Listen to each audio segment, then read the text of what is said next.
मज़मून physics class 9 बाब 9 सबक 3 thermometer. अस्सलाम वालेकुम प्यारा बारो, सिंध ऑनलाइन स्कूल में भली कार मां आहियां सनाउल्लाह महर। प्यारा बारो, अॼु जेको असां टॉपिक हिन वीडियो में पढ़ंदासीं उहो आहे थर्मामीटर।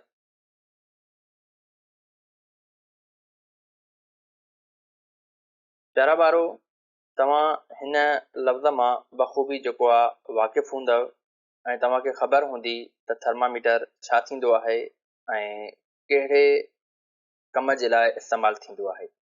जेकॾहिं असां हिन जी डेफिनेशन खे ॾिसूं त डेफिनेशन में चवे थो a device which is used to measure the temperature of a body is called thermometer।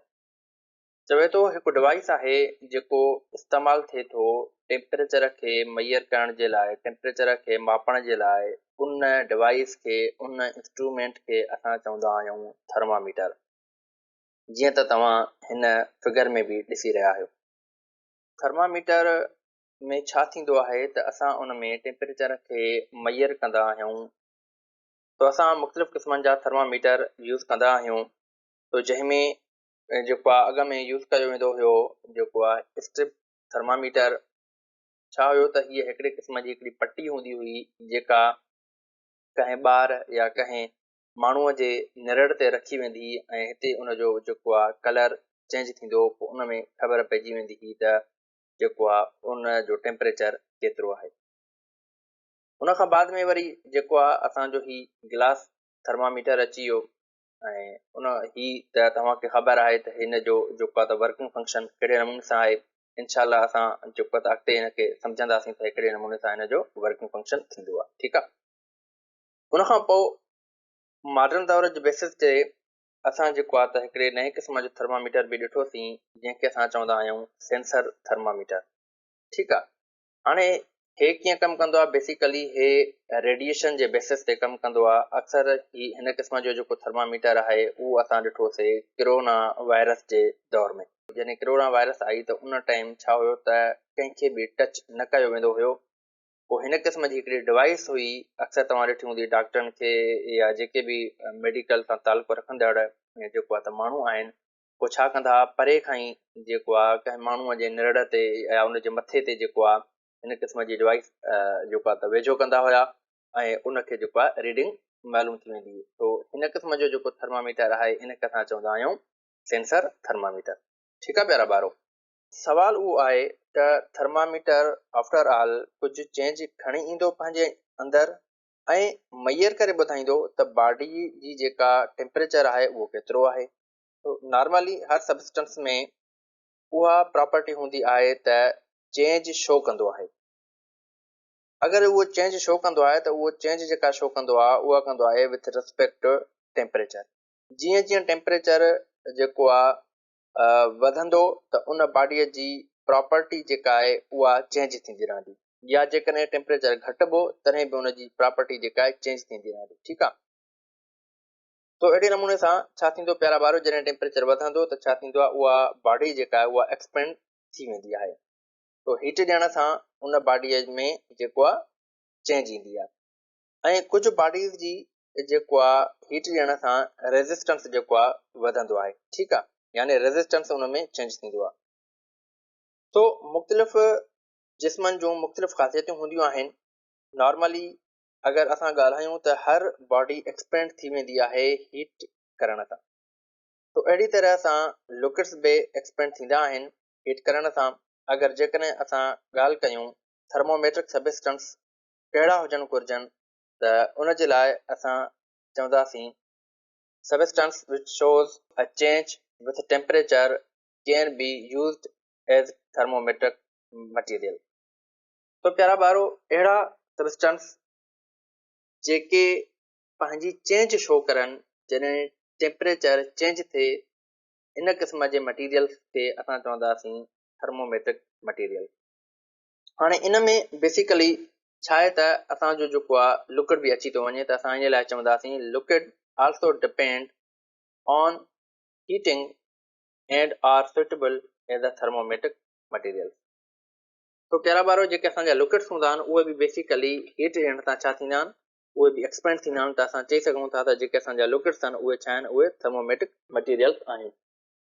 हाणे असां हलंदासीं त बेसिकली जेके असांजा थर्मामेट्रिक मटीरियल्स आहिनि पोइ उन्हनि मटीरियल्स जी जेके ख़ासियतूं आहिनि उहे कहिड़ियूं हुजणु घुरिजनि, मतिलबु असां कहिड़े मटीरियल्स खे जेको आहे त थर्मामेट्रिक मटीरियल्स चई सघूं था।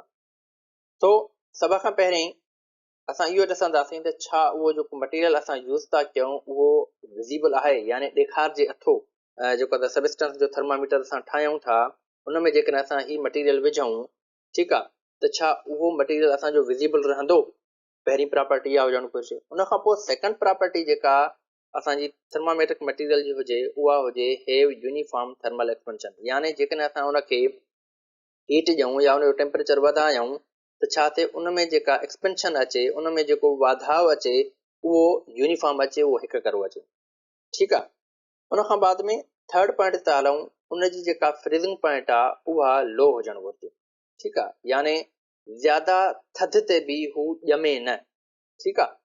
उन खां बाद में फोर्थ पॉइंट ते था हलूं, उन में चवे थो हाई बॉइलिंग पॉइंट, यानी उनजी जेका बॉइलिंग पॉइंट आहे उहा हाई हुजणु घुरिजे, यानी गर्मी ज़्यादा जेकॾहिं गर्मी हुजे तॾहिं बि जेको आहे हू जेको आहे मतिलबु बॉइल न थिए, ठीकु आहे।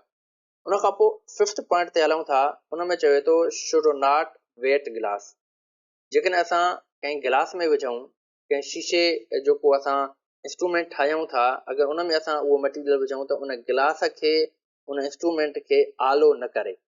उन खां पोइ लास्ट पॉइंट जे तरफ़ हलूं था, उन में चवे थो कंडक्टर ऑफ हीट, यानी हीट जो कंडक्टर हुजे, यानी उन मां हीट जेका आहे गुज़री वञे, ठीकु आहे।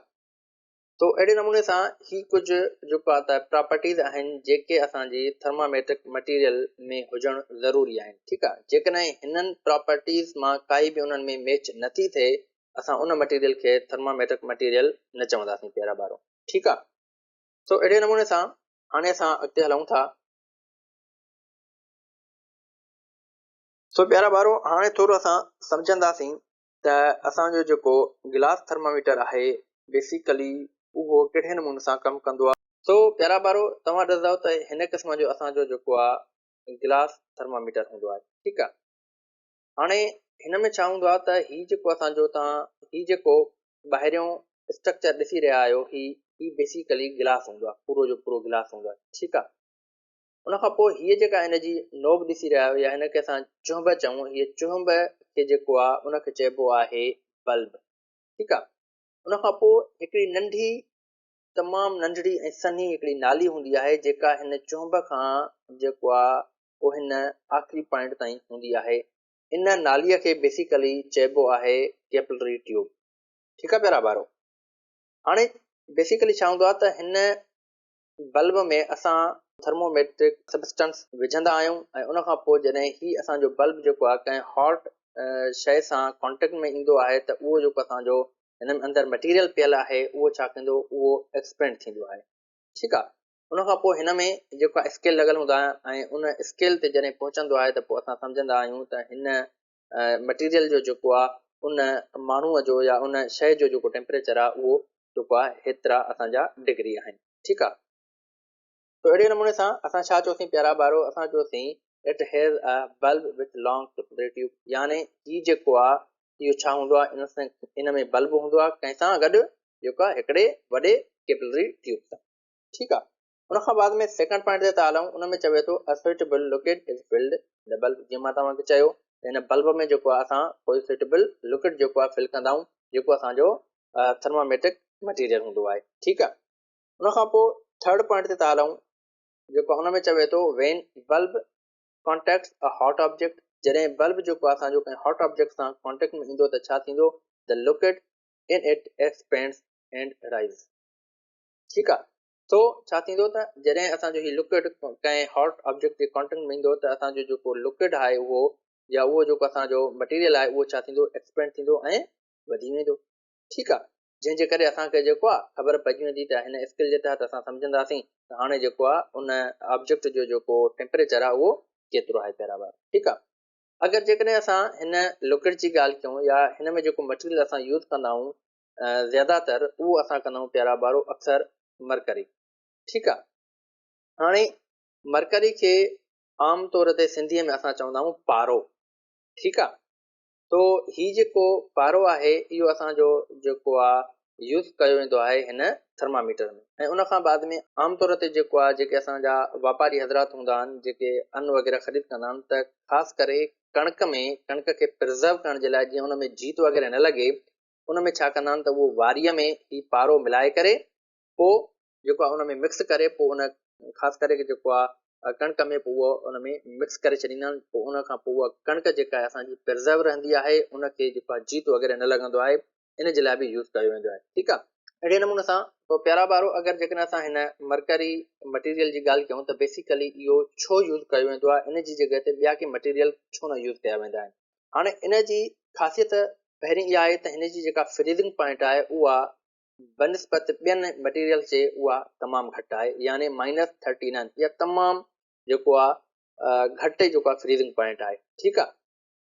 उन खां बाद में नेक्स्ट जेका हिन जी प्रॉपर्टी आहे उहा आहे हिन जी बॉइलिंग पॉइंट। ठीकु आहे। हाणे बॉइलिंग पॉइंट जेका हिन जी आहे उहा आहे 357 सेंटीग्रेड। तो अहिड़े नमूने सां आम तौर ते जेको असांजो पाणी बॉइल थींदो आहे उहो थींदो आहे 100 सेंटीग्रेड ते ऐं हिन जी जेका बॉइलिंग पॉइंट आहे उहा आहे 357 सेंटीग्रेड ते। यानी असां जेको आहे हिनखे हाई टेम्परेचर जेकॾहिं ॾींदासीं यानी 300 टेम्परेचर जेकॾहिं असां जो सराउंडिंग में मौजूदु आहे त उन जे बावजूद बि ही मटीरियल जेको आहे उहो बॉइल न थींदो, उहो पंहिंजो प्रॉपर कमु कंदो रहंदो। ठीकु आहे। तो उन खां बाद में छा थींदो आहे प्यारा ॿारो, अक्सर जेके असांजा रशिया जा इलाइक़ा आहिनि जीअं अलास्का आहे, साइबेरिया आहे, त उन में वरी जेका डिग्री फ्रीज़िंग हूंदी आहे यानी उन में जेका फ्रीज़िंग पॉइंट हूंदी आहे उन इलाइक़नि जी। ठीकु आहे। यानी उते जेका थधि पवंदी आहे, ठीकु आहे, उहा पवंदी आहे बेसिकली 50 माइनस जेको आहे 55। पोइ उते छा थींदो आहे त उते वरी असां ही मरकरी जेको थर्मामीटर आहे या मरकरी जेको सबस्टेंस आहे असांजो उते जेको आहे ही असां यूज़ न कंदा आहियूं। ठीकु आहे। उते यूज़ कयो वेंदो आहे अल्कोहल थर्मामीटर। ठीकु आहे। हाणे अल्कोहल बेसिकली छा हूंदो आहे त उहो असांजो जेको आहे हिकिड़ो पाणीअ वांगुरु जेको आहे सबस्टेंस आहे। पोइ छा थींदो आहे त उहो असांजो हुन ट्यूब में इनविज़िबल रहंदो आहे। ठीकु आहे। पोइ छा कंदो आहे त छा कबो आहे त उन में जेको आहे त कलर मिक्स कंदा आहिनि, कलर मिक्स करे पोइ जेको आहे उते उहो यूज़ कयो वेंदो आहे। ठीकु आहे। मतिलबु उन इलाइक़नि में यूज़ कयो वेंदो आहे पर उहो जेको आहे असांजो जेका एफिशिएंसी आहे उनजी असांजी हिन जेको आहे मरकरी थर्मामीटर जेको आहे जंहिंमें असां मरकरी ही जेको आहे मटीरियल यूज़ कयूं था उन खां उनजी एफिशिएंसी घटि आहे। ठीकु आहे। छा थींदो आहे त हू वेट थींदो आहे, हू उन गिलास खे चिंबड़ंदो आहे। ठीकु आहे। ऐं इन जे करे असां ज़्यादातर जेको आहे त वर्ल्ड वाइड जेको आहे असां ही मरकरी थर्मामीटर यूज़ कंदा आहियूं। ठीकु आहे प्यारा ॿारो। तो इहो हुयो असांजो जेको आहे त थर्मामीटर जो अॼु टॉपिक। तो मूंखे उमेदु आहे त तव्हांखे सुठे नमूने सां सम्झ में अची वियो हूंदो ऐं इनशाला नेक्स्ट लेक्चर में वरी असां नए टॉपिक सां गॾु मिलंदासीं। तेसिताईं